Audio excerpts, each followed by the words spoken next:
¿De qué fue entonces, por fin este? Es un ¿el de piña? Es un amargo. ¿Amargo? Pero te digo que tiene un perfil súper tropical, tiene como notas a piñas, así muy tropicales, pues. Tiene una acidez muy chida. Ojalá.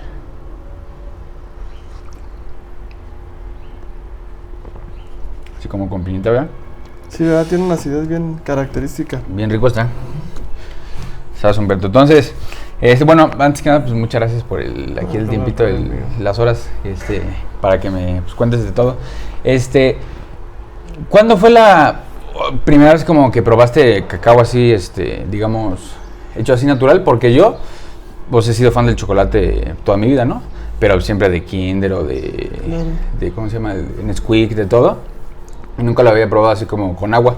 Alguna vez llegué a escuchar que en un lugar lo hacían con agua, pero pues, era algo que no era como pues, aquí el cacao. No. Entonces, ¿cuándo tú fue como la primera vez que lo probaste? Pues, fíjate que nosotros como chiapanecos, yo me acuerdo que tenía una de las hermanas de mi abuela, era de Tapachula. Tapachula pertenece a la región Soconusco, y eso es una zona chocolatera. Entonces recuerdo que siempre nos mandaba chocolate, entonces... ¿Así en polvo? No, es que el polvo fue una formulación que nosotros creamos, más bien lo mandaba en tablillas artesanales, que me tateaban las señoras y...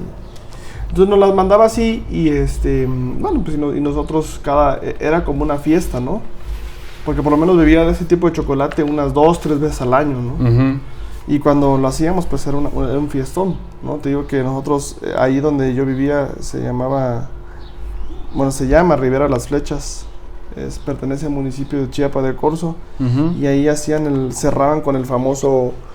Hay una celebración en Chiapas que se llama la Fiesta Grande, que es la celebración más importante, yo creo, para los chiapanecos. Y justo cuando la Fiesta Grande cerraba con lo que se llama el combate naval. El combate naval eran fuegos pirotécnicos por 1 hora. ¿1 hora? Y sí, lo hacían, pero increíble, y lo hacían justo enfrente de en el terreno de mi casa lo hacían. Entonces se cuenta que nosotros, una vez al año, mi papá compraba miles de tamales, te lo juro, así, unos 4,000, 3,000 tamales o hasta más.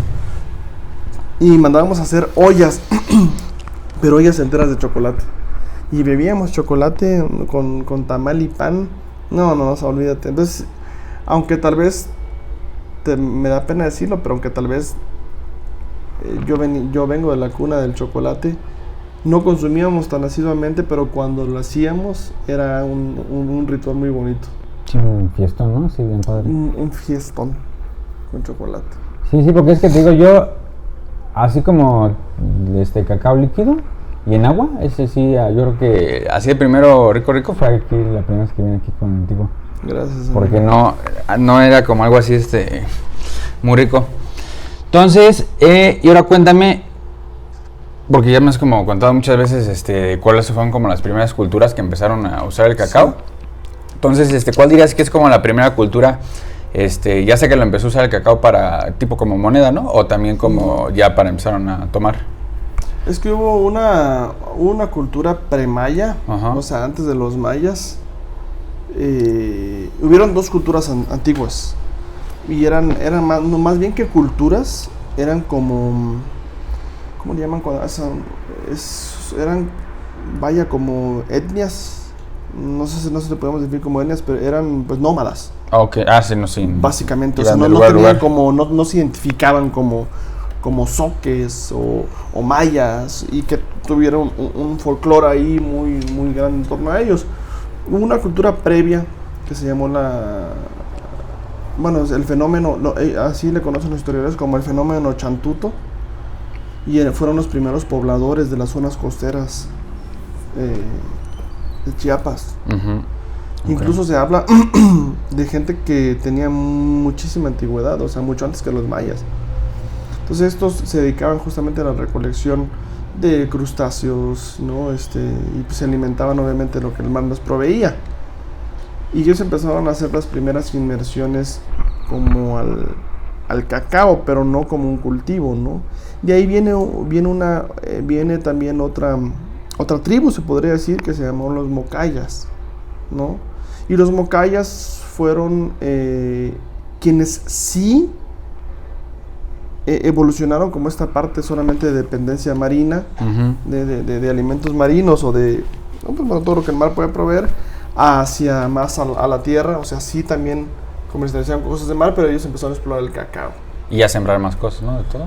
Vaya, se supone que ellos fueron los que domesticaron el cacao realmente. Okay. ¿Por qué? Porque ellos, o sea, porque por ejemplo sí sabemos que el epicentro de la domesticación del cacao es México. Y es justamente en esta zona que hoy en día es el municipio de Mazatán, Chiapas, perteneciente al Soconusco. Hoy pues es la zona, es el 1900 años antes de Cristo, la data más antigua de Teobroma y la cuna de la domesticación del cacao, ¿no? Y pues bueno, fue esta cultura que hizo este descubrimiento que yo creo que cambió para siempre la historia de México, bueno, lo que hoy se conoce como México, y la historia de la humanidad sin duda, ¿no? Porque no podemos, bueno, yo al menos no puedo concebir un mundo sin chocolate. Sí, no sé, ¿tú qué piensas? Sería imposible. Y en ese tiempo, como ¿para qué crees que lo tomaban? ¿Lo tomaban así por necesidad, así como para quitarse el hambre, por gustos o algún tipo de ritual, o era nomás como lo tomamos, digamos, hoy, nomás para como pues, relajarnos? Fíjate que no tengo tantos datos relacionados a ese tema. O sea, sí te puedo decir, porque esa zona de Soconusco le llaman el Camino Real. Y era el único camino que comercializaba hacia el norte del país, o sea, sí me explico, ¿no? Desde el sur hacia el norte. Se le conocía como el Camino Real y era ese. No era, por ejemplo, en la Lacandonia, porque en la Lacandonia por eso se llaman los inhóspitos, las inhóspitas tierras lacandonas, ¿no? Pero este sí era el Camino Real. Entonces yo creo que esta gente abrió brecha para poder comercializar. Y pues imagínate vivir en la selva, pues obviamente se utilizaba el cacao como un energizante, ¿no? Porque al final de cuentas un energizante y además un alimento. O sea, sí les daba como ahí su boostito de energía. Sí, porque imagínate todo el superalimento que es el cacao. Y yo creo que esta gente, pues el poder comercializar, el poder utilizar este producto, pues yo creo que les dio toda una capacidad de poder mantenerse, sostenerse. Y yo creo que también pues esto fue como evolucionando mucho en esta parte, porque al final hay que tomar en cuenta que las materias primas para nuestras culturas eran sagradas. Y se dio un valor pues muy grande al cacao, que ya después se empezaron a interpretar los zoques, le dieron una interpretación maya, le dieron interpretación los mexicas y otras culturas que pues, se volvió un producto sagrado, ¿no? Yo creo que la misma conciencia fue evolucionando hasta tener una conexión sumamente profunda, pero yo creo que sin duda esta gente tenía una conexión profunda con el cacao. No sé si al grado, por ejemplo, como los mayas lo pudieron visualizar, que era ya un tema ritual, un tema espiritual, pero sí, creo que sí había una relación muy profunda, ¿no? ¿Y cómo lo tienen como espiritual? Lo que pasa es que, por ejemplo, depende de las culturas, ¿no? Los mayas veían el consumo del cacao como una forma de transmutación del espíritu, ¿no? O sea, es decir, ellos lo asociaban con el blanco, con el sac, ¿no? Que era el color que representaba la pureza, la trascendencia, ¿no? De cierta forma la alquimia, ¿no? El poder transmutar, ¿no? Lo físico hacia lo etéreo. Y obviamente bebían el cacao con condiciones de entender que esa bebida, porque además en su cultura, en su historia, en su cosmogonía, el cacao venía de Junjunacpú. Y esto Junjunacpú representa el número 1, o sea, representa la unidad. O sea, y entendían el cacao entonces como un alimento que unificaba todo en el corazón, ¿no? O sea, amalgamaba todo, ¿no? Las dualidades, ¿no? Lo que es bueno y malo, ¿no? Lo amalgamó, o sea, se volvían uno solo cuando entendían, y era como más bien esa conciencia del ser. Y por ejemplo, ¿sabes si lo tomaban puro cacao o le ponían algo más? Pues fíjate que hay datos en los cuales también conformó parte de la herbolaria, ¿no? En los cuales sí sabían que, por ejemplo, utilizaban chile, utilizaban la vainilla para poder combinarlo con vainilla, maíz, También, sí, achiote, Bueno, son más como, vaya, del sur, este tipo como de especias, se llama orejuela, Ujú. que es como un tipo sonaja, una vaina, ¿no? También le ponían orejuela, le ponían acuyo, la hierba santa. O sea, sí habían combinaciones. O sea, sí empezaron a explorar. Y yo estoy seguro que endulzaban el cacao. ¿No? Y lo endulzaban con la miel melipona, la miel sagrada de los mayas, de la abeja sagrada, la que no tiene aguijón. ¿Esa sigue habiendo o ya no? Sí, es muy poca la producción, es una miel muy cara. ¿Aquí en México? Sí, normalmente he visto mucho auge de la melipona en Yucatán. Yucatán. Veo que sí hay una preservación. Y es impresionante todo el tema de la abeja, ¿no? Y yo creo que sí lo endulzaban, sin duda, con estas mieles, ¿verdad? ¿Y esa has probado esa miel? Sí, es Sabe- una miel virgen, es una miel deliciosa. De hecho, es una miel curativa. O sea, sirve mucho para los ojos. Para desinflamar. Ujú, y tiene otras propiedades impresionantes. Y además, este tipo de abejas son abejas polinizadoras que polinizan, o sea, porque polinizan cosas más complejas, ¿no? O sea, no solamente las flores, también las orquídeas, también ciertas cosas, ¿no? O sea, formaban parte de la biodiversidad de nuestro... forman parte y formaban parte de la diversidad de México. Sí.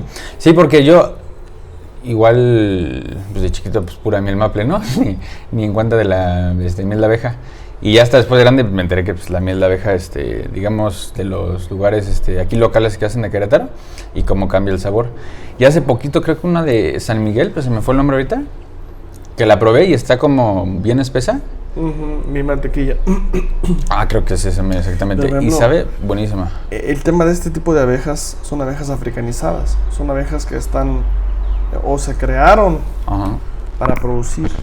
Sí, Porque tú comparas, por ejemplo, creo que, no sé, me voy a dar un dato incorrecto probablemente, pero es como una comparativa. Ujú. Mientras, por ejemplo, una abeja africana te produce 10 litros por cajón, una miel melipona te va a producir 1 litro por cajón. O sea, es muchísimo menor. Sí, no, lo malo de todo que ya le Claro. han querido sacar provecho en vez de hacer como un producto de calidad y que ayude al ambiente, pues quieren vender más. O sea, entonces, cuéntame, porque igual era muy famoso el cacao antes, cuando estaban prehispánico, pero ¿en qué momento crees que ya como perdimos cierta conexión con el cacao líquido? Porque te digo, ahorita, pues, la mayoría de mis amigos y conocidos, les digo como chocolate o cacao y automáticamente piensan en ya sea la barrita o el chocolate, y muy pocos porque en líquido, y si es en líquido piensan en el Hershey o cualquier otro como líquido así, digamos, no puro. Entonces, ¿cuándo crees que dejamos eso allá atrás? Yo creo que fue durante la conquista. Durante la conquista lo que hubo con el cacao fue una apropiación cultural.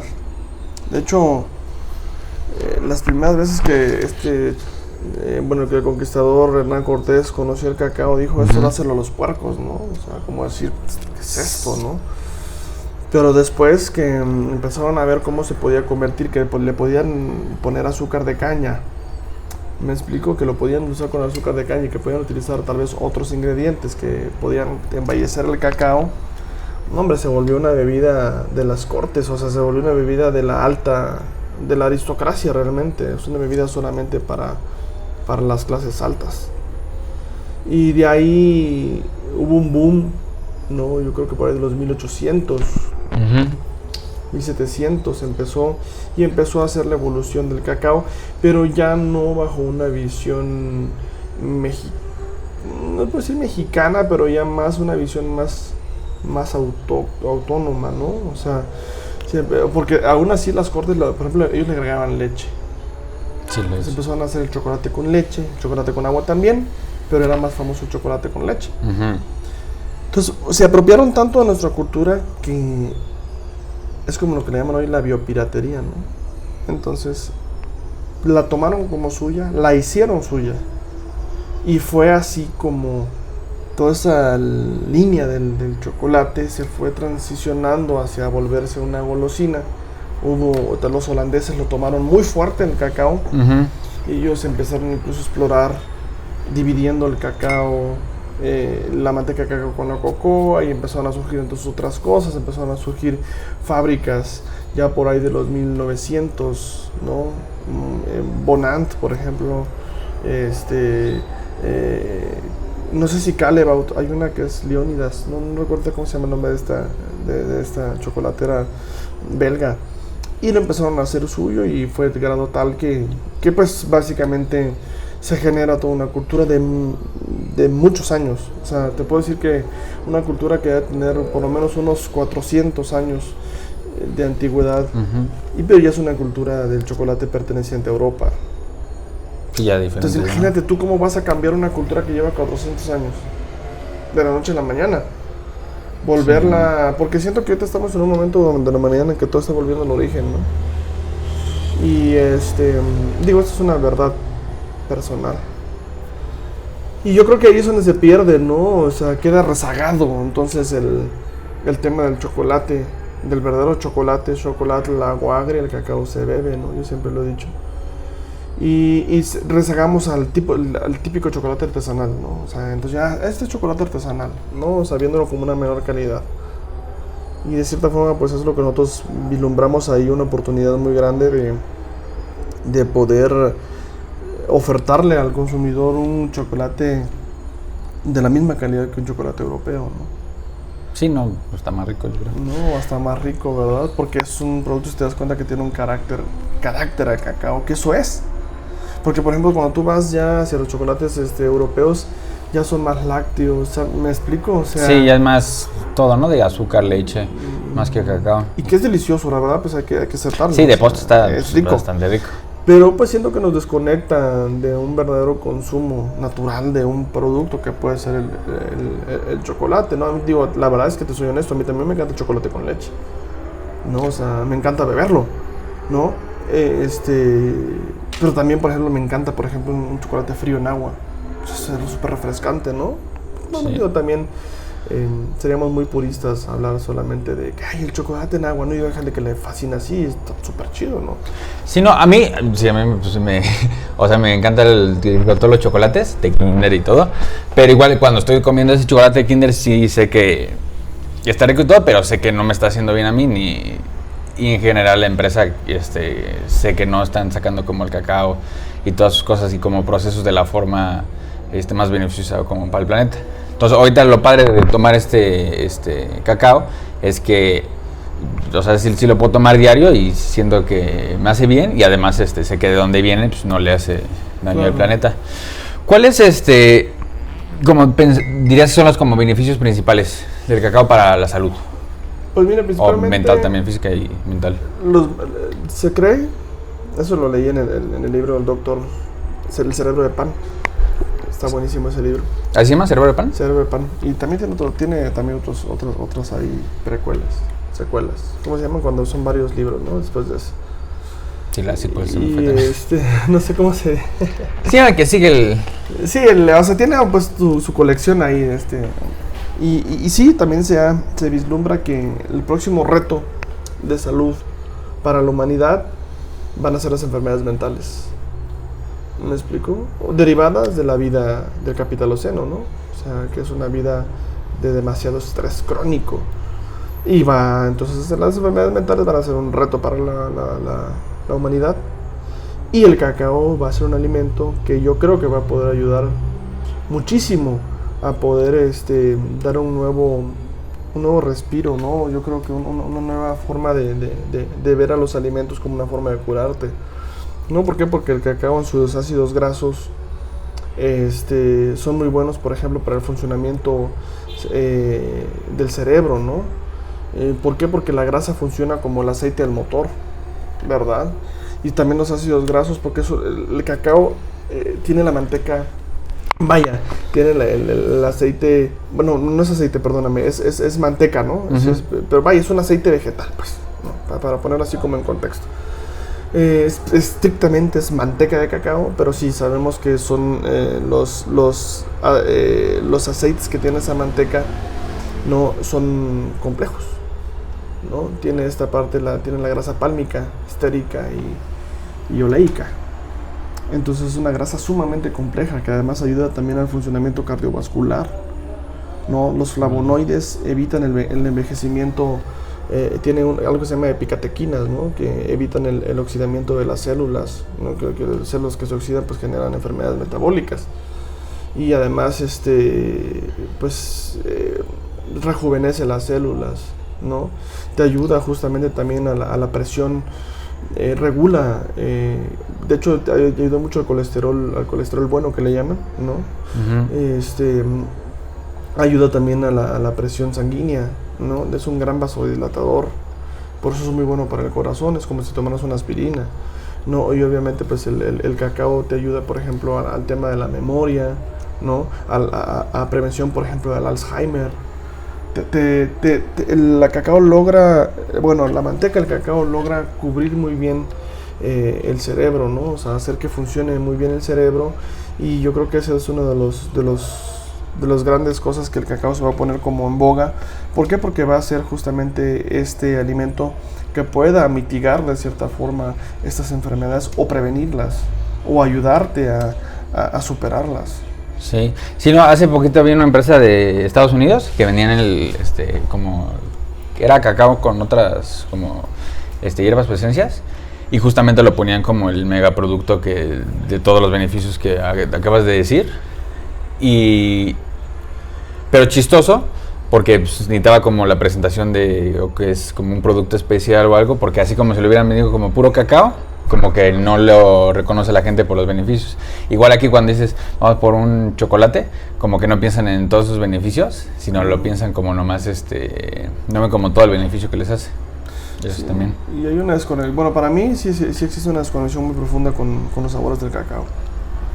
Entonces, son gajes del oficio, ¿no? Que hay que ir trabajando. ¿Y sabes por qué? Porque, bueno, creo que yo tengo como mucho aguante al cacao, pero por ejemplo en la mañana me puedo preparar un cacao ya sea caliente o frío, y sí me siento como con energía. Y en la noche me puedo preparar igual cacao, igual caliente o frío, pero me relaja. Sí, claro. ¿Ahí sabes por qué? Sí, ¿Puede ser de los dos? Sí, lo que pasa es que el cacao es un energizante, pero también el cacao, no recuerdo qué principio activo tiene. Es muy alto en magnesio. El magnesio ayuda a conciliar el sueño. Sí. O sea, ayuda a mejorar el sueño. Entonces, por eso es cuando tú bebes cacao por la noche, por la alta cantidad de magnesio que tiene, ayuda justamente a la melatonina, ¿no? A la producción de melatonina, y a que tu cuerpo se pueda relajar y duerme muy bien. Entonces es mentira que si tomas el chocolate en la noche, ¿no? O sea, sí, hay muchos mitos, ¿no? O sea, pues obviamente si tomas chocolate industrial... Sí, con todo lo demás, pues sí, no te vas a dormir. Pero imagínate, tomas un 100%, te super relajas, o sea, y duermes de maravilla, ¿no? Y bien chistoso lo del magnesio, porque yo no sabía del magnesio, pero justamente me echo un suplemento de pastillas de magnesio antes de dormir en la noche, pero sí, ya mejor me voy a echar el 100%. Sí, porque digo, no sé si tú sufres para problemas de conciliación de sueño. No, pero me gusta como dormir, digamos, más profundo para el día siguiente sí amanecer bien, porque sí, duermo luego, pero hay veces que como al día siguiente como que no todos mis músculos descansaron igual, y ya ahorita cuando he estado como tomando magnesio, ese sí me ayuda, pero sí no sabía que... Sí, el cacao es súper alto en magnesio. Que tuviera tanto. 100%. Sí, ya no, mejor en la noche me voy a echar una tacita de ese 100% mejor. Va, entonces, y cuéntame, porque ya me has como platicado antes, sí que no sé si vaya como para arriba o para abajo, como las siembras de cacao de forma natural o pro al planeta, digamos como las estás llevando. ¿Piensas que aquí en México que estamos como yendo un camino para mejorar eso, para en un futuro hacer más de esos plantíos?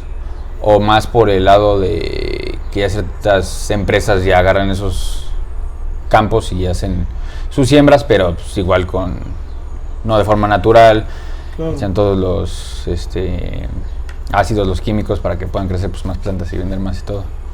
Entonces, ¿tú piensas que vamos mejorando en esa parte o necesitamos cambiar algo ahí? A mí me encanta como la visión optimista, ¿no? O sea, yo creo que el cacao se va a posicionar como uno de los cultivos que va a ayudar a poder frenar de cierta forma o poder hacer la transición que necesitamos la humanidad cambiar esta conciencia, ¿no? Que está destruyendo el planeta y que está afectando a la madre tierra, ¿no? Si nosotros comparamos, por ejemplo, y estos son datos duros, ¿no? Hacemos una comparativa con datos duros relacionados, por ejemplo, a la producción de cacao. Comparando con los años 2000, veo muy complejo, te soy muy sincero, veo muy complejo que México vuelva a recuperar su capacidad productiva. Ahorita, ¿quién es el país que más? ¿Cuál es el país? Costa de Marfil. Costa de Marfil. Okay. Pero son puros monocultivos. O sea, es una locura, es un daño ambiental. De hecho, por eso para los africanos el cacao no es como que, ay, cacao, un cultivo que va a proteger la selva, no. Porque allá el cacao se ha cultivado bajo una visión de productividad. Es decir, no les importa, puro monocultivo, agroquímicos. No sé si ahorita esté cambiando las cosas, la verdad. Le traía como indagar un poquito más en el tema, pero sí sé que la gran mayoría o en su totalidad son monocultivos, ¿no? Y especies modificadas. Entonces, respondiendo a la pregunta, es un tema muy difícil porque yo creo que así tal cual se encuentra la situación del cacao mexicano, creo que va a ir en declive. ¿En cuanto? ¿Pero por qué piensas por el tema, cada vez es más difícil cultivar cacao. Por ejemplo, es lo que estoy hablando, un ejemplo, o sea, literalmente de la vida real, o sea, esto ya no son datos duros, esto es la realidad. Ahorita que estoy en Tecpatán, hablando con la gente vislumbra que no va a haber una cosecha de cacao, una buena cosecha de cacao. Porque como nunca en la vida, óyelo bien, esto es algo histórico en esa zona, habían pasado una sequía como esta, producto de esta ola de calor que vino. Fue una sequía en esa zona, no lo crees. Y mató muchísimos árboles de cacao, quemó floraciones enteras. Y estos cambios que está habiendo en el planeta se van a ver más seguido. Entonces, sembrar cacao cada día va a ser un reto muchísimo mayor. Súmale tú esto, que no existe una cadena realmente que vaya, o al menos se vislumbre una cadena más justa para los productores. Es lo mismo, ¿no? Que es las 3 Bs, bueno, bonito y barato, a consecuencia del productor. Tendría que cambiar la conciencia de las empresas, yo siento, ¿no? Porque son las personas que tienen el 60% de suministro, ¿no? Y transformación. Y súmale todo esto, por ejemplo, que se agrava con los problemas sociales, o sea, es decir, que no hay población joven que ya se quiera quedar a trabajar ahí. Eso ya es una realidad. O sea, no hay. Entonces, ¿qué está pasando? Que la mano activa, ¿no? En el trabajo de cacao, pues es gente adulta. O sea, estamos hablando que va a venir a lo que yo veo, o sea, y sí me cuesta un poco aceptarlo porque yo soy muy idealista y muy como, sí me explico, ¿no? Sí.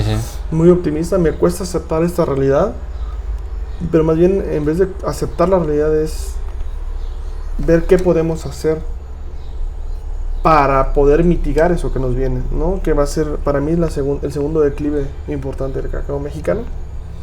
Y va a venir por ahí, bueno, yo le calculo así como tipo, por ahí entre el 2030 y 2040 va a venir otro declive muy grande en el cacao. Y va a ser justamente tú sabes que todas las acciones a veces llevan un tiempo para que se reflejen. Sí. Y estas consecuencias de estas cadenas han ido reflejándose poco a poco, y para el 2040 creo que va a haber otro reflejo muy grande de esto. Y va a venir una crisis, yo creo, en el cacao, ¿no? O sea, que hay que estar preparados para ello. Y una crisis no solo en el cacao, sino que obviamente esto, o sea, si no se cambia la conciencia y no existen más consumidores, por ejemplo, como tú, que digan, oye, quiero consumir un producto con trazabilidad, o sea, que tenga un impacto social, que las empresas no tornen hacia una conciencia de, oye, no quiero amasar, o sea, porque esto no es mi motivo de existir, sino de poder hacer que esto genere bienestar. Sí se vislumbra un panorama muy oscuro para el chocolate y para el cacao. De hecho, hay incluso datos científicos, ¿no? Investigaciones científicas que se cree que para el 2050 ya no va a haber cacao, ¿no? En el mundo. Eso yo creo que es un tema muy catastrófico. Sí, medio oscuro. Sí, ¿verdad? Pero sí sabemos que hay una realidad, que sí se espera un problema serio en el cacao en los próximos años. ¿Y cómo piensas que, o sea, no digamos quizás resolver todo el problema, porque pues, como dices es medio complicado, pero ¿cómo crees que se pueda resolver el problema, ya sea como a nivel también como consumidor, el nivel de empresas y también como el nivel de gobierno para, pues, igual no prevenir, más bien no, como dices, no cambiar quizá totalmente, pero ir de poquito a poquito, en vez de que vayan de declive, sino como ir mejorando? Claro, yo creo que como vamos en esta evolución tan rápida, también yo creo que las acciones tienen que ser inmediatas, ¿verdad? Yo creo que lo que se tiene que realizar es lo que nosotros le llamamos cambio sistémico. O sea, se tienen que unir literalmente todos los elementos que tienen que ver con la cadena. Uh-huh. Primariamente, tenemos que... fíjate que como es importante, ¿no? Porque está por una parte el productor, que si lo podíamos reflejar sería pues como el motor, ¿no? De un barco, y está el consumidor, que es el timón. Uh-huh. O sea, ¿a qué voy con esto? O sea, el consumidor es el que determina el rumbo de un consumo. Sí. O sea, si hay un consumo consciente y el consumidor se vuelve un consumidor consciente, ¿tú crees que va a pasar? Sí. Pues va a haber todo un cambio drástico, ¿no? O Sí. sea, ¿por qué? Porque pues ustedes son los que deciden cómo poder, y los que le dan fuerza a las cosas que nosotros podemos seguir trabajando, ¿no? Entonces a veces pensamos como consumidores que no podemos hacer un cambio, ¿no? Y el consumidor, yo creo que es, al menos en el eslabón como del frente más importante, yo creo que es el más importante. Sí. Y, o sea, como consumidor, generar un consumo consciente. Como gobierno, generar programas reales, no programas paternalistas, no programas que busquen dependencia gubernamental para el control político. O sea, programas reales, o sea, que puedan de verdad hacerlo sin ningún fin político. Sí. Sí, para sin politizar, o sea, una política agroecológica, una política ecológica sin ningún partido, sin ningún, o sea, pero estudiado con profundidad, ¿sí me explico cómo? No nada más a ahí se van. O sea, yo digo que el programa de Sembrando Vida es un programa que si se aplicara y si hubieran cambios, si el gobierno escuchara con expertos, con otro tipo de empresas que pueden hacer, yo creo que sería un cambio de otro nivel. Y que lo está haciendo, sí lo está haciendo, pero también está generando una codependencia tremenda, ¿no? Y por otra parte, por ejemplo, están las organizaciones de la sociedad civil. O sea, las organizaciones de la sociedad civil que en verdad apuesten a proyectos que de verdad están haciendo un impacto. A veces es muy doloroso ver, por ejemplo, estuvimos participando en los premios Gula Awards, y yo estaba súper seguro que podíamos ganar, ¿no? Por todo el impacto. O sea, nosotros pues trabajamos con el productor. O sea, yo te puedo decir que sé lo que es ser productor, sé lo que vive la problemática de un productor. Puedo entender porque soy parte de la sociedad cooperativa y tengo los mismos retos que tienen todos los productores. Pero, por ejemplo, le dan premios a empresas que solamente pueden vender bonito un modelo, güey. Y dices tú, güey, o sea, ¿de dónde? Voy a omitir el nombre, pero dieron el premio a una empresa que digo yo, esta empresa ni siquiera trabaja con productores, no sé cómo explicarlo. O sea, también este tipo de organizaciones que pueden, por ejemplo, conllevar a darle auge a empresas que en verdad están generando impacto, que en verdad tienen una trazabilidad, una inmersión social profunda. Organizaciones de la sociedad civil que no solamente vendan una figura, sino que realmente puedan tener la capacidad de conllevar a proyectos que puedan detonarlos, ayudar a lo que nosotros le llamamos escalarlos. Y por otra parte también pues están las empresas que obviamente si son empresas que solamente buscan amasar fortunas y la persona que está liderando una empresa solamente busca volverse millonario y tener un estatus económico, social, no va a conllevar a nada.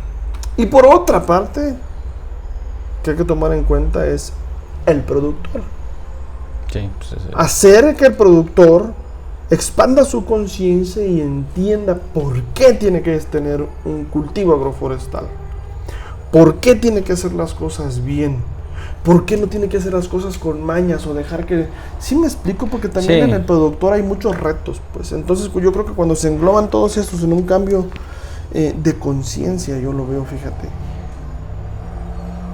Hay que cambiar la conciencia. Nosotros lo que necesitamos más que una revolución tecnológica, Juan Carlos, yo creo que necesitamos una revolución de conciencia. Sí, sí, yo lo que he visto en los últimos, porque de chiquito era, pues comía muy mal, ya empecé a comer bien como pues, a los 20 años y así, y me enteraba, ¿no? De cómo pues, toda nuestra comida, pues, más que comida, que en algún punto se supone que debe ser como la medicina para que crezcamos y pues, estemos bien, se convirtió en un negocio y fue ya la salud del cliente o de la persona pues se volvió no lo importante, sino vender.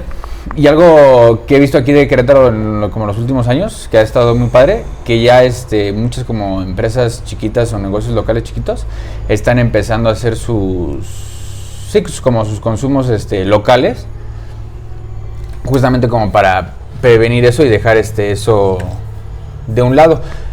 Digo, he visto como el de la miel, he visto también el que hacen crema esta de cacahuate. La otra vez fuimos a uno que se llama La Factoría, allá por... Es increíble ese proyecto. Está bien padre allá. Increíble. Es más, lo que me hizo bien padre es todo. Yo llevo desde chiquito viendo vacas en todos lados y siempre las pensaba como con cierto humor, así como de que están sentadas, así como pues, apagadonas, tristes. Y ahí las vacas, una cuando fuimos a verlas, ya nos estábamos viendo, literalmente estaba saltando como un perro cuando vas llegando todo contento, emocionado. Así estaba la vaca. Entonces, ahí luego pues, ves que la vaca está, o sea, en otro estilo totalmente de vida y esa leche va a ser un efecto totalmente como diferente a una vaca que está encerrada en una jaulita o pues, no convive, no come nada bien. Pero sí, digo, he visto ese cambio y espero que ya... Igual yo también era como el medio rarito de mi familia que pues, comía así como de cosas saludables y así. Claro. Y ya poco a poco ya amigos y todo ya ya empiezan a que van y compran la leche igual de esta como granja o van y compran la miel en vez de en el súper o cosas así. Entonces ahí sí como que tengo esperanza de que vaya mejorando esta como conciencia de lo que estamos como comiendo y los efectos que causan. Y ¿cuándo empezó todo esto de Teocao? ¿Cómo fue la idea? ¿Cuándo inició? Pues mira, fíjate que para mí Teocao empezó por una necesidad, la verdad. Pues yo me casé muy joven, entonces pues tuve que hacerme responsable desde chavillo. Imagínate hacerte responsable de los 20 años, la gente de 20 años no sé cómo vería esto. Y sí tenía necesidades económicas muy fuertes, la verdad me está yendo muy mal. Entonces yo estaba muy desesperado y me acuerdo que mi papá me mandaba siempre muchos kilos de chocolate ahí para que yo regalara, ¿no? Uh-huh. O sea, yo el chocolate lo regalaba, güey. Porque para mí el chocolate era un regalo, ¿no? O sea, mi mente siempre estaba eso. Sí. Y un día así, súper desesperado, te lo juro que no había dormido bien y me sentía ya así muy frustrado y con un estrés así horrible. Me paré y dije, no manches, ¿por qué no hacemos polvo en la tablilla de chocolate? O sea, la que me mandaba mi papá. Y justamente lo piqué y utilicé la procesadora de alimentos y se hizo polvo, metí la leche en microondas, o sea, ajá, y la saqué y estaba caliente y lo desonó, sí se disolvió. Y dije, este es el business. Y así empezó y ya después, no manches, me empecé a dar cuenta de un montón de cosas. Después ya se cuenta que ya que lo tomé muy, muy profundamente. Te digo que consumí ayahuasca. A mí la ayahuasca fue una planta que me conllevó a una crisis una crisis mental que me llevó a un desarrollo personal. Y cuando descubrí eso, Juan Carlos, fue impresionante porque descubrí mi propósito de vida. O sea, entendí por qué la vida, por qué el creador, bueno, yo no tengo ninguna religión. Tuve la fortuna de nacer en Chiapas. ¿Por qué Chiapas? ¿Por qué tenía que vivir lo que tenía que vivir? ¿Por qué me fascinaba la historia de México? Todos esos por qué pudieron ser revelados cuando llegó el cacao a mi vida. Y no manches, es una conexión tan profunda, pero tan profunda. O sea, que fue un amor así pasional. O sea, pasional al grado tal que me obsesioné, güey. Esos amores que son pasionales y obsesivos. y que encuentras lo que te mueve en la vida, o sea, porque me emocioné tanto que neta yo ni dormía tanto pensando en chocolate y en el cacao. Me despertaba, todo mi día estaba en mi mente, estaba el cacao todo el día en mi mente, imagínate, o sea, no podía pensar otra cosa que no fuera chocolate y cacao, no podía pensar, o sea, estaba así todo el día, o sea, entonces fue como una necesidad de ir descubriendo y así fueron avanzando. O sea, antes no se llamaba Teocao, antes empezó con el nombre de Cocop, vendíamos unas bolsitas así, mandamos a hacer un nuevo que me costó 500 pesos. De ahí fue Cacao, ¿no? O sea, con una escritura maya. Uh-huh. De ahí fue Teocao en el 2017. Surge como, bueno, un rebranding y fue... Bueno, rebranding, ¿qué era rebranding? O sea, cambiamos la marca. Ajá. Y así fue como Teocao empezó en el 2017, pero sí teníamos siempre en la mente de que queríamos... Que el camino para mí siempre fue a través de lo que era mi verdad. Y que era mi verdad también era parte de la memoria de mi tierra, la memoria de mis ancestros. Fíjate, ¿no? O sea... Y fue entender todo este proceso del chocolate, pero basado en lo que para mí me resonaba, para lo que yo sentía que es México. Y me he sentido, o sea, te juro que me he sentido muy sostenido. O sea, me he sentido muy sostenido por mis ancestros. Y no solamente hablando de mis abuelos, tatarabuelos, te puedo decir que siento la energía de mis ancestros de miles de generaciones. O sea, porque te puedo hablar que son miles de generaciones. Que yo creo que así como yo tengo la pasión, tal vez también existieron muchas personas atrás como yo, que también tuvieron esa pasión por el cacao, que también amaron profundamente a su tierra, que amaron profundamente esta identidad, ¿sabes? O sea, que fueron fieles a sus creencias. Y ahora me toca a mí. Estar en una parte del cacao en la que puedo verla desde todas las aristas. Me explico, desde la parte económica, ¿no? O sea, porque yo vivo de esto, social, ambiental, espiritual. No sé, o sea, para mí el cacao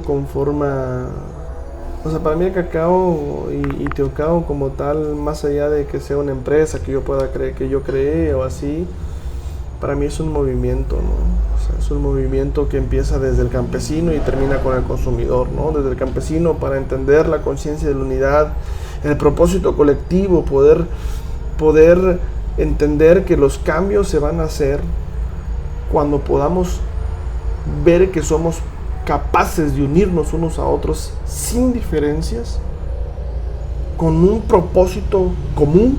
Uh-huh. ¿Y cuál es el propósito común, según yo? Es la vida. Porque ¿qué es lo más sagrado que tú tienes aquí, en este plano? Sí, pues mi familia. Pero si no tuvieras la vida.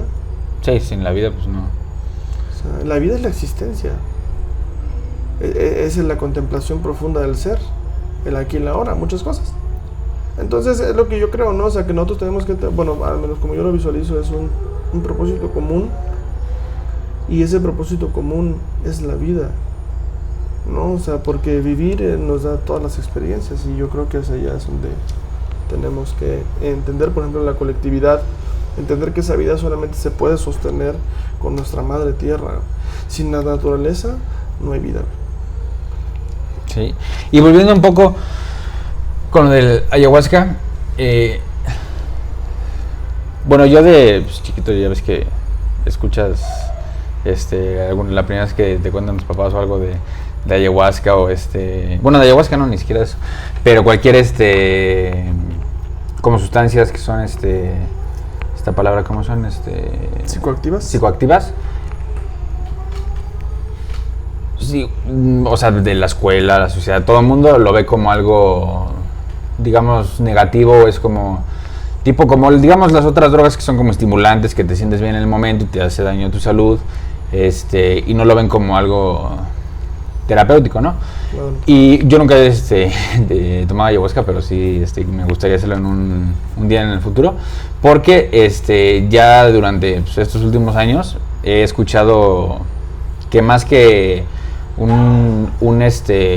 droga o planta, bueno, yo como lo que veo de lo que he escuchado, es que es como cierta activación o como que te amplía la conciencia para que puedas entender más de como de ti y también como de cómo es nuestro lugar o espacio aquí en el mundo y en la naturaleza. Y te quería preguntar, ¿cómo fue lo de la ayahuasca? ¿Cuándo fue en un lugar así como la selva o fue en...? No, fíjate que fue aquí en Querétaro. Pues para que me pases la info, a ver si todavía siguen para allá después. Te paso ahí el contacto de unos abuelos que están muy cañones. ¿Y es ahí en una casa o cómo es? Aquí la que yo sé es aquí en un centro que se llama Pueblo Nuevo México, donde hay un abuelo de la tribu Hopi americana y otro abuelo de la tribu Wixárika y que imparten ayahuasca, creo, y jicori, que es peyote. Ajá. Pero sí, como dices tú, también tienes razón. Por ejemplo, yo te soy muy sincero, nunca he consumido marihuana, ¿no? Sí, ni yo. ¿Y por qué no me gusta? ¿Sabes? O sea, no me llama la atención. Y lo que decían, y no lo hago por un tema, ay, o sea, porque ya ves que hay mucho, ¿no? O sea, el pensamiento sí, justamente de, como con eso. No lo hago por eso. Yo tampoco consumo alcohol, tampoco consumo cigarro. Sí, no, yo igual alcohol ni no he probado ninguna droga ni nada, porque sí, como pensaba que esa era la función de como el entretenimiento, sentirte bien en ese momento, y no sabía que había otras cosas que, bueno, pienso que son así para emplear tu conciencia. Claro, pues los antiguos decían que cuando tú llegas a un nivel de conciencia tal, ya no necesitas ninguna sustancia para poder estar o entrar a estados alterados de conciencia. Es solamente, yo creo que no necesitas ninguna sustancia, la verdad. O sea, por ejemplo, vaya, ¿no? O sea, la ayahuasca, yo creo que si tú lo utilizas como una medicina de autoconocimiento, es maravillosa. Maravillosa. ¿No? Yo creo que, no sé, te puede dar una perspectiva diferente, de una forma como le llamaban los antiguos, de conectar con Dios. Es otra verdad. Sí, porque lo que he escuchado, bueno, lo que he visto es como empiezan en la noche y a diferencia como de otras, dura toda la noche y la madrugada. ¿Cómo fue contigo? Mi viaje duró 9 horas. O sea, sí estuvo tremendo. Y por ejemplo, esas 9 horas, ¿cómo las sientes? O sea, ¿sí sientes...? Es que fíjate que fue muy interesante porque primero fue como en un plano consciente, ¿no? O sea, estábamos platicando, sí, sensaciones así medio rarillas. Y o sea, rarillas me refiero a que pues nunca había sentido yo algo así en mi vida. Y después fue como siendo más profundo cada día, cada hora, no sé, hora, minuto, porque no perdí la percepción del tiempo. ¿Y ahí qué estás haciendo? ¿Estás como...? No, pues yo en ese caso estaba, por ejemplo, sentado, o sea... Sin hacer nada, nomás como... Yo dije, no me pegaba, me pegan, me eché 5 vasitos y no me pegó. O sea, me los tomé a las 7 y hasta 2 horas después me pegaron, hasta las 9. Yo que empecé a sentir como sensaciones así, con un estado pues alterado de conciencia, yo me imagino, o sea, no sé cómo explicártelo, o sea, sentí como mi mano se hacía infinita y no podía. Pues después fue como evolucionando la sensación y después como fue como, hazte cuenta como si ahorita eres consciente, ¿no? O sea, estamos hablando aquí conscientes de ti. Sí, los objetos. Pero después es como si una conciencia arriba de ti estuviera viéndote a ti, que estuvieras haciendo, ¿sí me explico? O sea, tú eres la como que está aquí arriba viéndote a ti. Yo sentí una conciencia que era mi conciencia, que a la vez era consciente, ¿sí me explico? Ok, sí. Y ya después era esa conciencia que ya no era humana, sino que ya era energía y podía estar en el cosmos. Pero después fue esa conciencia que se unificó con todo el cosmos y era el todo y a la vez sin era nada. O sea, como le decía Steve Hawkins, porque me leí ese libro antes de la ayahuasca, el universo es una cascada de nuez, y lo entendí ahí, en ese momento, como de viaje, ¿no? Y me di cuenta de la conciencia del todo, o sea, llegas a la macroconciencia, ¿no? Que es el todo, ¡pum! El principio de la creación, el principio divino, y a la vez es nada, y es como un inicio y un fin a la vez, es como una dualidad que simplemente es. Sí, fue así muy, muy, muy fuerte. Y cuando vas como igual, como subes, bajando poquito a poquito, ¿cómo es? Sí, por ejemplo, mi viaje fue intensificándose cada vez más, o sea, cada vez era más intenso, por eso le llaman también la soga de la muerte. Entendí cosas muy profundas sobre el tema de la muerte. Y lo mío fue así como, güey, o sea, neta, es muy fuerte porque fue como aceptar la muerte, ¿sabes? O sea, aceptar que ya iba a morir, ya, sí, ya. Entonces cuando ya acepté esa parte, ajá, dije, ya, acepto y fluyo con la vida, fluyo con la existencia y... ¿Ya te sentiste como libre o cómo? Sí, fue como ya sin ningún miedo, fue como una aceptación del todo. Entonces fue así como de repente vuelvo a despertar, güey, estaba aquí, güey, ¿sabes? O sea, estaba en este plano y yo así, pensé que era broma, güey. Yo feliz. Me empecé a pellizcar para ver si era verdad que estaba aquí. Y empecé a llorar, güey, porque dije, no manches, qué hermosa es la vida, o sea, qué hermoso es este momento de vivir en esta existencia humana. Fue muy bonito. Reflexionas mucho sobre la vida. Y digo, para mí, más que ese viaje que fue muy, muy intenso, muy intenso, lo viví en otras dimensiones muy cañonas, pero para mí lo fuerte vino después, no fue el momento, lo fuerte fue después. ¿Cuándo ya, como días después? Fue como un mes después, empecé como a me empezó a llegar como información cósmica.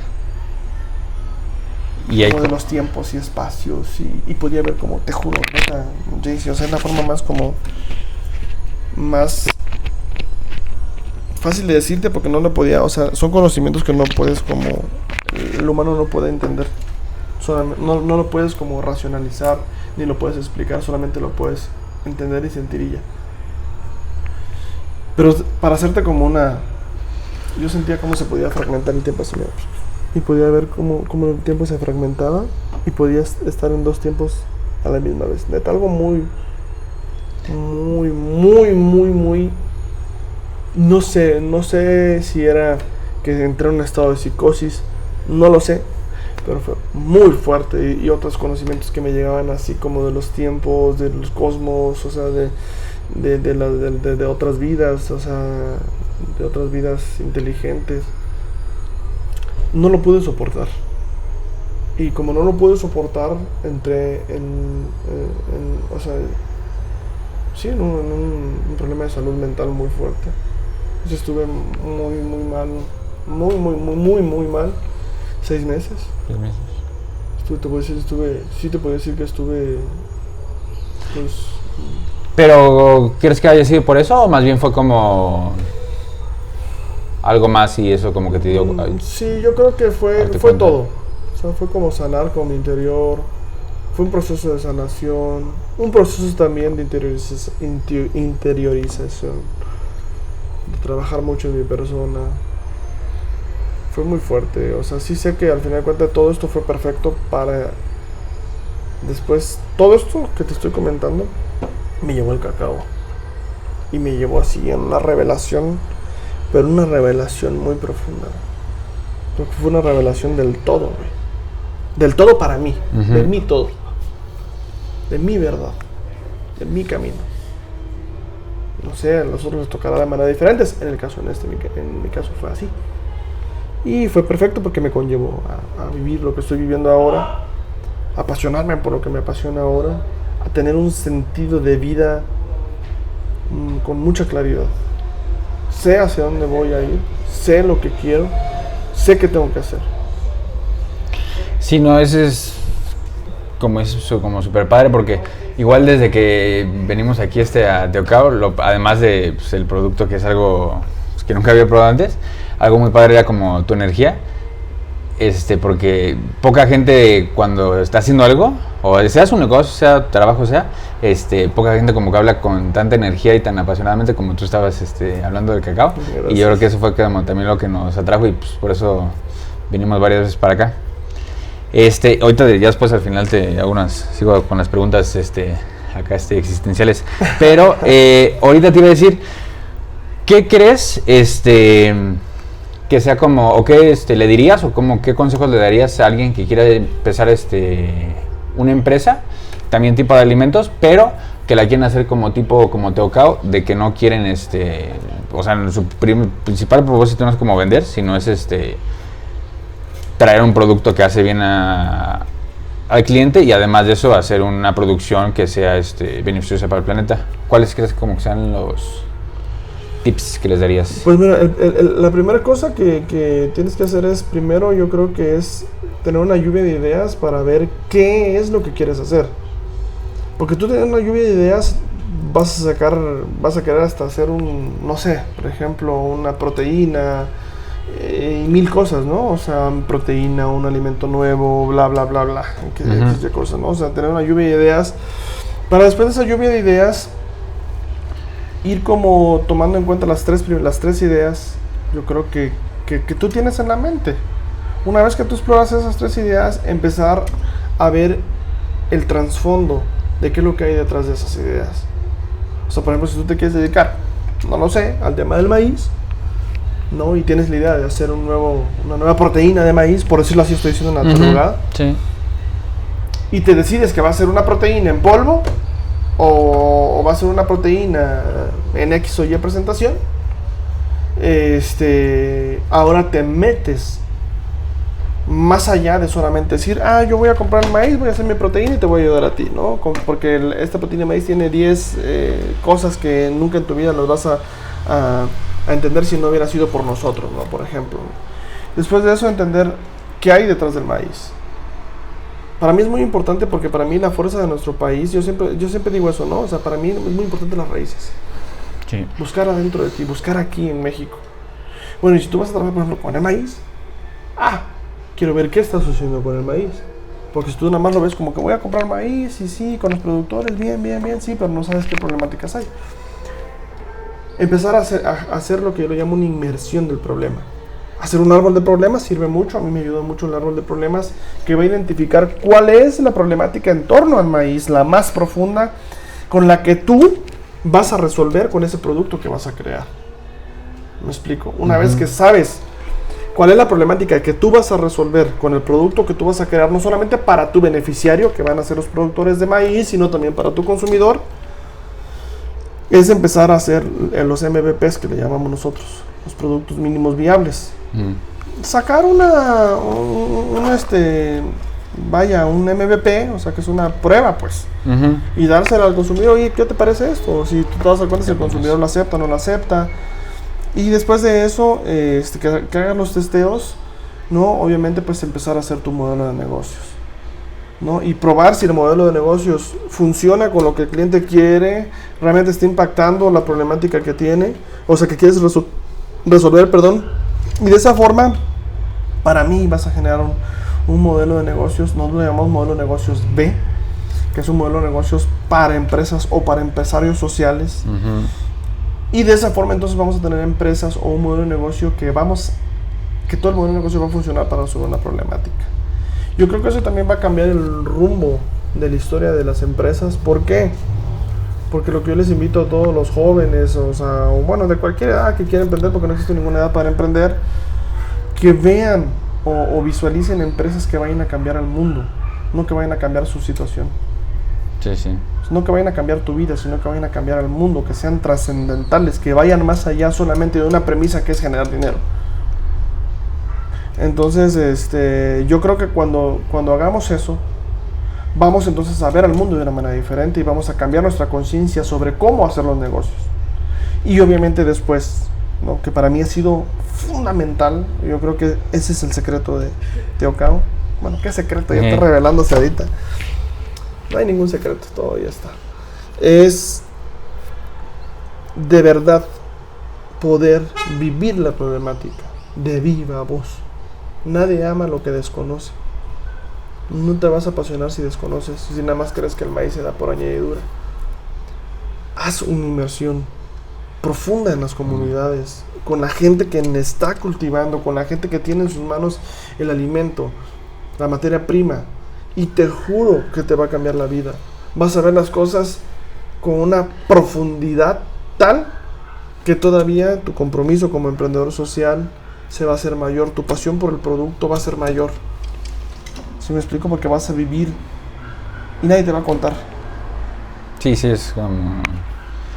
No es lo mismo, ¿no? Que lo veas en un lugar, lo leas, te lo cuenten a que tú lo estés viviendo ahí. Claro. ¿Y cómo ves el futuro de Teocao en unos años? digamos, unos 5 o 10 años? ¿Cómo lo ves creciendo? Pues mira, a 5 años yo sí veo que Teocao va a ser la empresa, va a ser una empresa que va a ser el ejemplo, al menos para el sector del chocolate va a ser la empresa más importante. Y no por lo que esté generando económicamente, eso lo dejamos a un lado, por el impacto que va a estar generando. Va a ser un ejemplo de empresa, yo creo, ¿no? Que va a inspirar a otras empresas a crear modelos similares a los nuestros, ¿no? O iguales a los nuestros. Que va a incentivar esta parte, ¿no? Va a inspirar a otros pequeños empresarios, como tal vez ahorita yo lo soy, ¿no? Yo creo que en el tema también, por ejemplo, sí creo que vamos a escalar a ser una mediana empresa, ¿no? O sea, una mediana empresa que ya esté generando un buen ingreso para mí, la verdad, o sea, porque pues realmente te das cuenta que si pues tú no estás bien no va a estar bien nada, ¿no? Pero también va a estar generando un impacto, al menos estamos hablando que a unas 100 personas mínimo. Imagínate eso, no manches, es una locura. Y sí, por ejemplo, en este modelo que tenemos nosotros sí veo que sí vamos a posicionarnos como la cooperativa más importante de México, ¿no? Y vamos a hacer el radar de la... Bueno, yo sí estoy seguro que vamos a ser la cooperativa más importante de México por lo que se está realizando con la organización. Y si nos vamos a posicionar, yo sí veo a Teocao ya una marca bastante posicionada, al menos en todo México, y sí empezando a explorar ya fuera de México, ¿no? En otros países. Ahorita solo aquí en México, ¿verdad? Sí, pues mira, afuera? Sí, por ejemplo, mandamos que a California tenemos ahí un distribuidor, a Estados Unidos, pero... Sí, poquito. Pues poco, ¿no? La verdad. Y también tenemos distribuidores pequeños en Baja California, en Monterrey, pero no así en el aspecto de que digamos, oye, ya esto va a impulsar a la marca muy fuerte, ¿no? Que es lo que nosotros requerimos. O sea, requerimos impulsar a la marca muy fuerte para, pues, que la gente conozca más el producto, que la gente conozca el modelo, que la gente vea qué es lo que hay detrás de nuestra marca, ¿no? O sea, que conozcan a la organización, ¿no? Fortalecernos ahí, yo creo que es importante. Y también, pues sí, o sea, al final de cuentas, yo creo que a 5 años es como la meta de nosotros, ¿no? Y bueno, pues el sueño es ser la empresa que revolucione la industria del cacao, ¿no? O sea, que seamos un parteaguas, como Mars lo hizo, como Hershey's lo hizo.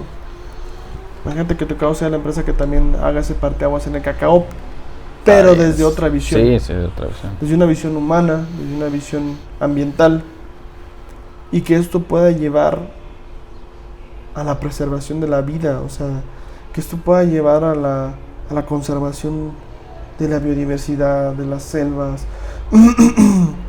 y que incentive a los productores a redescubrirse, a expandir su conciencia, a unificarse, si me explico, que entiendan que el propósito de vida propio es el más importante y que estamos aquí, venimos a este planeta a evolucionar nuestra conciencia, a servir, a ser mejores personas, a descubrir quién somos, ¿no?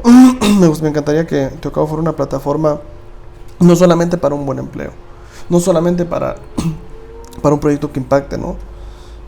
Me encantaría que Teocao fuera una plataforma para que la gente pueda expandir su conciencia. Sí, es que es totalmente diferente, como dices, a las otras empresas, y creo que eso es como que diferencia mucho a Teocao y pues lo que lo hace padre. Y ahorita tienes como algunos proyectos que estás haciendo además de, digamos, en sí del producto, algo más que estén llevando a cabo o que tengan en el futuro planeado. Pues mira, ahorita sí queremos, por ejemplo, poner una segunda cacaotería, la verdad. Yo creo que ese es un proyecto como a corto plazo. O sea, sí tenemos como intenciones de abrir una cacaotería en San Miguel de Allende. O también abrir también otros talleres, o sea, principalmente por ejemplo en Los Cabos o Monterrey, abrir un taller de Teocao donde la gente, o donde pues exportar este modelo para allá, ¿no? O sea, para Monterrey, porque vemos que sí es escalable. Y sí, sería como a corto plazo. También tenemos como la intención de ser la casa Teocali. Eso lo tengo muy en la mente, de ser la primera casa de papel artesanal de cascarilla de cacao, que va a ser biodegradable. Órale. Para meternos como también en el área de que Teocao empieza a hacer empaques 100% biodegradables, como es en la caja. Queremos hacer la transición también con las bolsas. O sea, todo, imagínate, todo de cacao. Sí, bien sería padre. una locura, güey. Sí. O sea, y sí, yo creo que estos son los proyectos que traemos en mente. ¿no? Y es eso, ¿no? Lo más importante, ¿no? Porque al final de cuentas nosotros queremos vernos una cacaotería que pueda ser como Starbucks, ¿no? ¿Para qué mencionar Starbucks, no? Pero por ejemplo, no sé, hay un proyecto que se llama Juan Valdez Café en Colombia que es bellísimo. ¿Lo has escuchado? Sí. O sea, he escuchado el café nomás, pero no sé qué, si tiene como impacto o algo. Un modelo social padrísimo también. Es increíble lo de Juan Valdez Café. Y sí, yo creo que ir hacia allá, ¿no? O sea, ser la primera, ya somos la primera cacaotería mexicana, pero poder expandir esta visión de cacaotería mexicana, que al final de cuentas es volver a retomar el chocolate para beber. Sí, no, delicias. ¿Sabes, Humberto? Entonces, nomás vamos a acabar con 3 preguntitas, que ahora sí vamos a revisar los otros temas. Cuéntame, ¿tú piensas, o crees que existe algún otro tipo de vida en, digamos, no de, o sea, sí también de otros planetas, pero también de algún otro tipo de vida, ya sea de diferente energía, diferente dimensión, de diferente, o sea, como en cualquier lugar? ¿Tú piensas que existen o piensas que nomás estamos aquí, digamos, los humanos y las especies aquí en este planeta? No, yo creo que hay otras vidas interviniendo. Hay otras inteligencias interviniendo. ¿Y cómo piensas que son o de dónde son? Yo creo que son otras inteligencias, tal vez no sé si tengan el cuerpo humano, yo lo veo muy difícil porque el humano es único. Tal vez otros tipos de inteligencia, otros seres, ¿no? O sea, con otras civilizaciones, otras conciencias, probablemente más avanzadas que las nuestras, con una tecnología diferente a la nuestra. También creo que existen seres de otras dimensiones que están aquí, ¿no? Que están interviniendo en el propósito humano, en la misión humana, que tal vez no los vemos, pero están ahí. Y que cuando nosotros podemos expandir nuestra conciencia, vamos a empezar a verlos, vamos a empezar a tener contacto con ellos. Ya,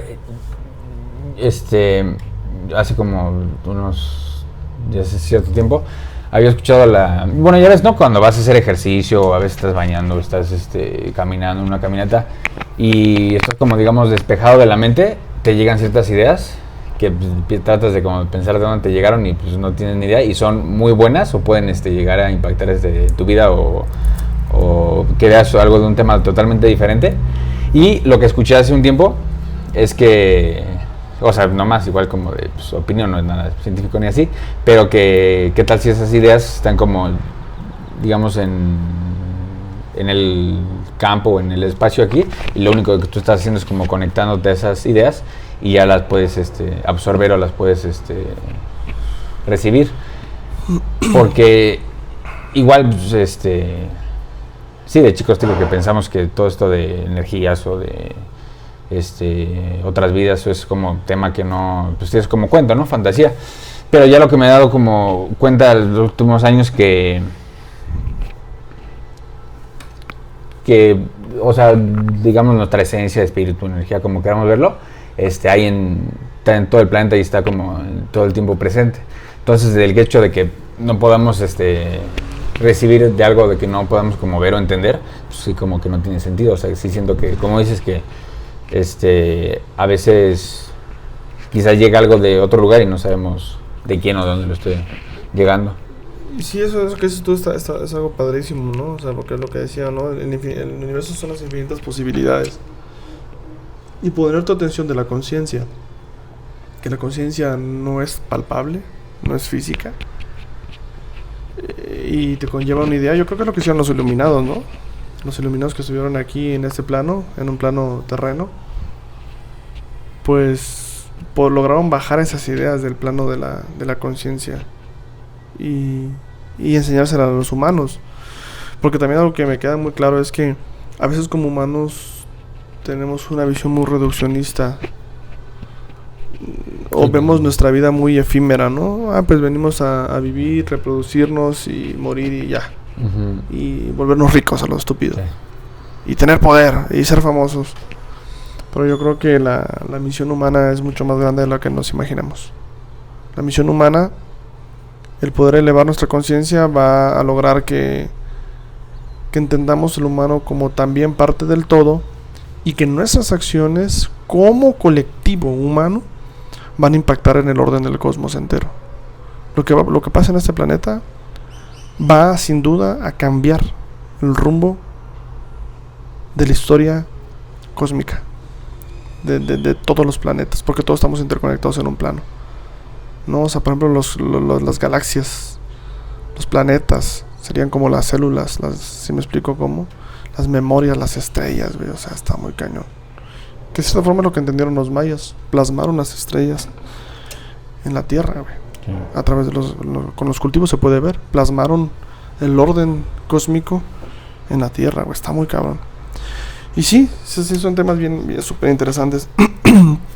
Pero yo sí, también tomando esto muy breve, es que sí creo que la misión humana es muy importante. Creo que somos una raza clave. Y aprovechando, ¿cuál piensas que es como el propósito de... O sea, sí de todos los humanos aquí en la Tierra, pero también como de cada quien en su propia vida?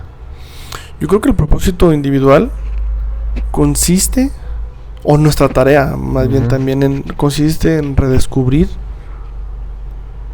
más que, ¿sabes cómo yo le diría? Más que redescubrir, es como recordar quién somos en nuestro ser más elevado. Porque el día que recordemos quién somos en nuestro ser más elevado, todo va a empezar a fluir y vamos a entender los preceptos del amor, de la conciencia, de la compasión, del servicio. Pero cuando entendamos ese grado elevado del ser y entender que venimos de cierta forma también aquí en esa tierra, es la única forma, bueno, me refiero en este momento, en este planeta, de poder plasmar nuestra esencia. Cuando tú descubras tu esencia y la compartes al mundo, esa es nuestra misión, descubrir quién somos, recordar quién somos y compartirlo al mundo. Y yo creo que eso es lo más importante, que suena muy fácil, ¿verdad? Pero yo creo que es un camino de todos los días. Sí. Y en general, ¿piensas que existe algún propósito para todos los humanos aquí, como la especie? Sí, existe un propósito humano. Y nuestro propósito humano es elevar nuestra frecuencia vibratoria, elevar nuestra conciencia para evolucionar. Yo creo que estamos aquí para evolucionar. Nuestra misión humana es evolucionar. Pero no evolucionar no en un grado físico. Evolucionar en un grado energético. Y yo creo que esa es la misión humana. ¿Por qué? Porque eso va a llevar a que también cómo se evolucione. Si evoluciona la humanidad, evoluciona el planeta. Si evoluciona el planeta, evoluciona el sistema solar. Si evoluciona el sistema solar, evolucionan ¿sí me explico? ¿No? Entonces es todo un remolino que va conjunto, ¿no? Y es la evolución. Yo creo que eso es el camino. Evolución.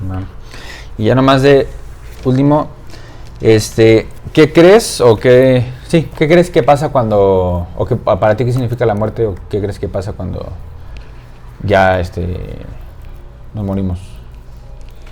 Ay, no sé si es un tema bien fuerte ese, fíjate. O sea, ¿piensas que ya nuestro ser y todo ya ahí porque no, pues hay como los más, digamos, comunes, ¿no? De que piensas unos que ya está ahí, ¿no? Que, digamos, nomás piensan que es como cuerpo y su mente y ya en ese momento ya desaparece. Otros que... bueno, hay uno que pues, de varias vidas, ¿no? Que ahí ya depende cómo sea la situación de que regresan o de varias vidas. Y otro que continúa de alguna otra forma, pero de otro ser o así. Pero tú, ¿cuál piensas que eso... ¿Qué sientes que la muerte yo creo que es un proceso de limitación, sí, vaya, como no, la muerte es física. Yo sí lo creo, ¿no?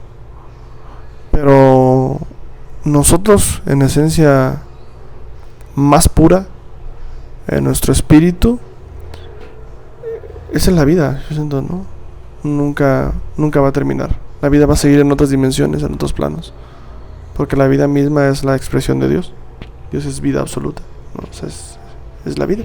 Y yo creo que vamos a trascender en otros planos. De otras formas. Tal vez. En otra conciencia, en otro cuerpo tal vez no humano, ¿verdad? No sé. Capaz si de repente te levantas y dices, como me decía un amigo, como si fuera Matrix, como si te desconectaras y dices, sí. No manches, estás en una nave así, con otro cuerpo que no es humano, no manches, ¿te imaginas? O te imaginas que fuese, yo también a veces me pongo a pensar, digo, oye, es como tu humano evolucionado que viene a este planeta como a surrealista. Yo creo que el mundo es súper surrealista. Sí, no sé, pero yo sí lo que sí creo es que la vida no termina aquí. La vida continúa en otra expresión, en otra dimensión, en otra conciencia. Sí, yo también pienso que, porque quién sabe de dónde venimos, pero siento que sea lo que de dónde venimos, pues ahí regresamos a ese lugar. Porque digo que mi cerebro, como lo entiende, que siempre pongo este ejemplo, es que es como una alberca grande, y cuando vinimos a vivir, digamos que es como una gota que se separa, vinimos a vivir y todo, y ya al momento de morir regresamos a esa alberca y ya somos otra vez unidos o parte de todo eso, de lo que somos. Qué chido. Pero pues a ver qué tal. ¿Sabes, Humberto? Entonces, pues muchas gracias por el tiempo aquí y por todo, pues, tus historias y enseñanzas aquí del Teocao. ¿Dónde pueden apoyar a Teocao? Aquí sería en verdad haciendo consumo aquí en la cacahutería, y como que otras formas pueden apoyar. Bueno, yo creo que lo más importante es consumir la marca Teocao, donde sea que se encuentre. O sea, estamos en varios establecimientos en el centro. Igual cuando vayan a alguna cafetería, pues preguntar si manejan la marca, ¿no? O sea, o si tienen la marca, pues consuman Teocao. Porque me cuenta consumir Teocao es consumir un buen chocolate, sí, o un buen cacao, ¿no? Sí. O sea, porque el término correcto es chocolate solamente, eso es algo muy importante de aclarar, chocolate es solamente la bebida que es en agua y frío, ¿no? Por eso nosotros le llamamos consume cacao o bebe cacao, ¿no? Porque beber cacao lo puedes beber en muchas presentaciones, ¿no? Y bueno, sí consumir, y también de manera física, si están invitados aquí a la cacahutería, ¿no? La verdad es que está bien padre porque es la primera cacahutería en México.